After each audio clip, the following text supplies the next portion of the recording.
Hello students, welcome back to the channel. आज हम 17 April 2026 के important current affair MCQs cover करेंगे।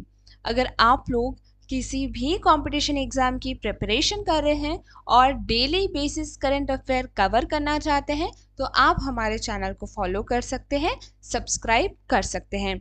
अगर आपको हमारे एमसीक्यूज पसंद आए और उसका एक्सप्लेनेशन पसंद आए तो आप वीडियो को लाइक भी कर सकते हैं और उन फ्रेंड्स के साथ शेयर भी कर सकते हैं जो कंपटीशन एग्जाम की प्रिपरेशन कर रहे हों। स्टार्ट करने से पहले अगर आपको रिवीजन के लिए इस लेक्चर की पीडीएफ चाहिए तो आप स्क्रीन पे दिए गए व्हाट्सएप नंबर पे जाके इसे सिर्फ ₹9 के अंदर परचेज कर सकते हैं। तो स्टार्ट करते हैं आज 17 अप्रैल 2026 का करंट अफेयर सेशन। सो हमारा फर्स्ट क्वेश्चन आज का हो जाएगा, 17 अप्रैल को दुनिया भर में कौन सा महत्वपूर्ण दिवस मनाया जाता है? Which important day is observed world wide on 17 April? तो यहाँ पर आपको ऑप्शन बी विश्व हीमोफीलिया दिवस बिल्कुल करेक्ट हो जाएगा। यह बीमारी खून का थक्का यानी ब्लड क्लोटिंग न जमने से संबंधित है, जिससे चोट लगने पर खून बहना रुकता नहीं। यह एक आनुवंशिक यानी जेनेटिक बीमारी है जो माता पिता से बच्चों में पहुंचती है। शरीर में क्लॉटिंग फैक्टर 8 और 9 की कमी के कारण यह समस्या होती है। इसे रॉयल डिसीज भी कहते हैं क्योंकि यह ब्रिटेन के राज परिवार में पाई गई थी। भारत सरकार इसके मुफ्त इलाज के लिए राष्ट्रीय आरोग्य नीति के तहत मदद देती है। नेक्स्ट क्वेश्चन है, हाल ही में चर्चा में रहा विशाखापट्टनम बंदरगाह किस प्रकार का बंदरगाह है? Which type of port is Visakhapatnam port recently in the news? तो यहाँ आपका ऑप्शन बी गहरा प्राकृतिक बंदरगाह बिल्कुल करेक्ट हो जाएगा। यह भारत का सबसे गहरा लैंडलॉक बंदरगाह है जो चारों तरफ से जमीन से घिरा और सुरक्षित है। यहाँ डॉल्फिन नोज नाम की पहाड़ी के पीछे स्थित है जो इसे समुद्री तूफानों से बचाती है।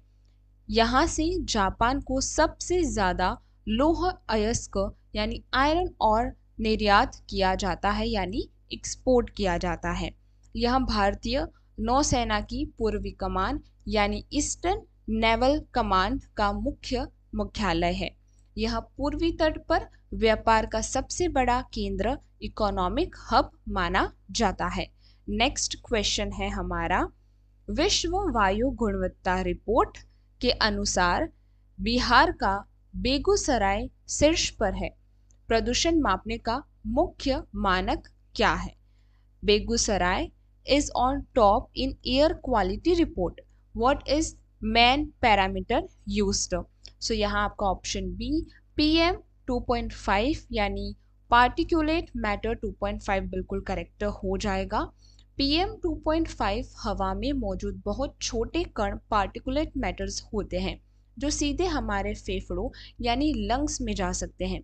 इनका आकार बाल की चौड़ाई से भी 30 गुना कम होता है, इसलिए ये बहुत खतरनाक है। बेगूसराय में प्रदूषण का मुख्य कारण फैक्ट्रियों का धुआं, इंडस्ट्रियल एमिशन और धूल है। भारत सरकार ने NCAP प्रोग्राम शुरू किया है ताकि हवा को 40% तक साफ किया जा सके। सफर ऐप के जरिए हम अपने शहर की हवा की शुद्धता एयर क्वालिटी चेक कर सकते हैं। नेक्स्ट क्वेश्चन नंबर 4 है, भ्रष्टाचार के खिलाफ लोकपाल संस्था का विचार किस देश के ओम्बुड्समैन से लिया गया है? The concept of Lokpal is derived from the ombudsman of which country? So यहाँ आपका ऑप्शन बी स्वीडन बिल्कुल करेक्ट हो जाएगा। स्वीडन दुनिया का पहला देश था जिसने 1809 में ओम्बुड्समैन यानी लोकपाल बनाया था। भारत में लोकपाल अधिनियम 2013 के तहत इसकी स्थापना भ्रष्टाचार को जड़ से खत्म करने के लिए की गई। इसके दायरे में प्रधानमंत्री यानी प्राइम मिनिस्टर और सभी सरकारी अधिकारी आते हैं। लोकपाल की टीम में 50% सदस्य कानून के जानकार यानी जुडिशियल मेंबर होना जरूरी है। इसकी चयन समिति में पीएम, लोकसभा अध्यक्ष और चीफ जस्टिस शामिल होते हैं। नेक्स्ट क्वेश्चन नंबर 5 है, मिशन अमृत सरोवर के तहत प्रत्येक सरोवर का कम से कम कितना क्षेत्रफल एरिया होना जरूरी है? What is the minimum area required for each pond under the Amrit Sarovar mission? तो यहाँ पर ऑप्शन बी 1.0 एकड़ बिल्कुल करेक्ट हो जाएगा। इस योजना का लक्ष्य भारत के तहत जिले में 75 यानी 75 बड़े तालाब पॉन्ड्स बनाना या पुराने तालाबों को सुधारना है। ये तालाब वर्षा जल संचय यानी रेन वाटर हार्वेस्टिंग करके जमीन के जल के स्तर को ऊपर लाते हैं। उत्तर प्रदेश इस योजना को लागू करने में पूरे भारत में नंबर 1 स्थान पर है। यह योजना मनरेगा के फंड और स्थानीय लोगों के सहयोग से चलती है। इन तालाबों के किनारे पेड़ लगाकर इन्हें पर्यटन स्थल यानी टूरिस्ट स्पॉट के रूप में विकसित किया जा रहा है। नेक्स्ट क्वेश्चन नंबर 6 है, बेंगलुरु में आयोजित G20 बैठक का मुख्य फोकस GEWG था। इसका मतलब क्या है? What does GEWG stand for in G20 meeting held in Bengaluru? सो यहाँ पर आपका option B digital economy working group बिल्कुल करेक्ट हो जाएगा। इसका लक्ष्य पूरी दुनिया को डिजिटल रूप से जोड़ना और इंटरनेट के जरिए व्यापार आसान बनाना है। भारत इसे अपने यूपीआई और आधार जैसा मॉडल यानी डिजिटल इंफ्रास्ट्रक्चर पूरी दुनिया को दिखाया। इसमें साइबर सुरक्षा यानी साइबर सिक्योरिटी और ऑनलाइन धोखाधड़ी रोकने पर विशेष चर्चा हुई। आर्टिफिशियल इंटेलिजेंस का सही इस्तेमाल कैसे हो और इसके लिए वैश्विक नियम बनाने की बात कही गई। बेंगलुरु को भारत का आईटी हब कहा जाता है, इसलिए इसे इस बैठक के लिए चुना गया। नेक्स्ट क्वेश्चन है, प्रधानमंत्री सूर्योदय योजना के तहत घरों पर सोलर पैनल लगाने के लिए कौन सा मंत्रालय मदद करता है? Which ministry help in the installing solar panels under PM सूर्योदय योजना? सो यहाँ पर आपका ऑप्शन बी नवीन और नवीनीकरण ऊर्जा मंत्रालय बिल्कुल करेक्ट हो जाएगा, यानी ministry of new and renewable energy. इस योजना का लक्ष्य 1 करोड़ घरों की छतें यानी रूफटॉप्स पर सोलर पैनल लगाना है। इससे मध्यम वर्ग के परिवारों को 300 यूनिट तक मुफ्त बिजली फ्री इलेक्ट्रिसिटी मिल सकेगी। सरकार इसके लिए 40% से 60% तक की भारी सब्सिडी यानी फाइनेंशियल हेल्प दे रही है। यह भारत के नेट जीरो लक्ष्य यानी प्रदूषण कम करने के मिशन का एक हिस्सा है। इसे भारत कोयले पर निर्भरता कम करके स्वच्छ ऊर्जा यानी क्लीन एनर्जी की ओर बढ़ेगा। नेक्स्ट क्वेश्चन है यहाँ पर, अटल सेतु समुद्री पुल मुंबई को किस मुख्य इलाके से जोड़ता है? Atal Setu connect Mumbai to which main area? तो यहाँ पर आपका ऑप्शन बी नहावा शेवा यानी नवी मुंबई को जोड़ता है। यह भारत का सबसे लंबा समुद्री पुल यानी सी ब्रिज है, जिसकी कुल लंबाई 21.8 किलोमीटर है। यह पुल थाने क्रिक नाम के समुद्री हिस्से के ऊपर से गुजरता है।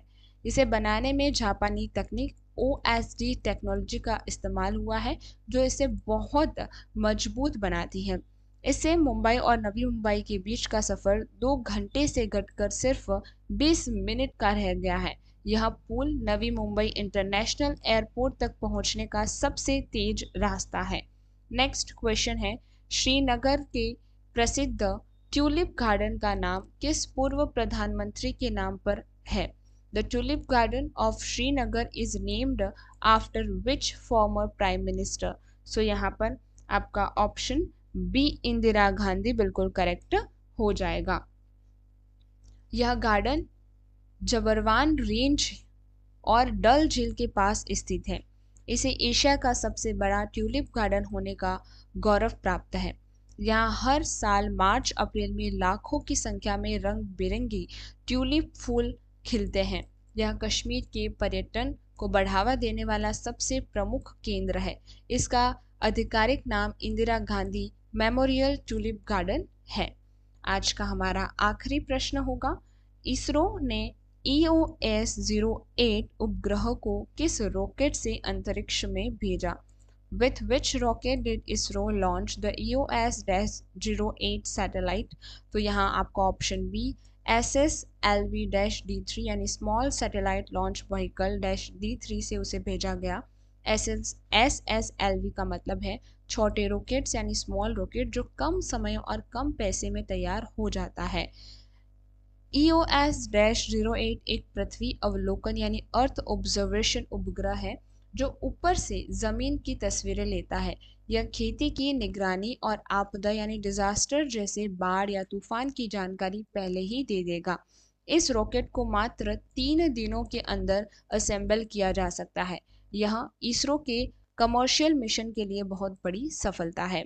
आई होप आज के क्वेश्चन आपकी आने वाले एग्जाम में बहुत ही हेल्पफुल रहेंगे और साथ ही में जो डिटेल एक्सप्लेनेशन हमने हर क्वेश्चन का किया है वो डेफिनेटली आपको क्वेश्चन को एलिमिनेट करने में मदद करेंगे।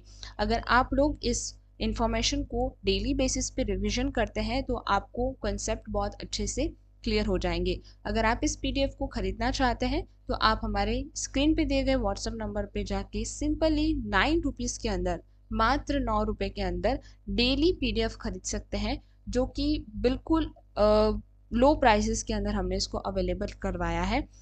तो आज यहीं पे हम समाप्त करते हैं। धन्यवाद।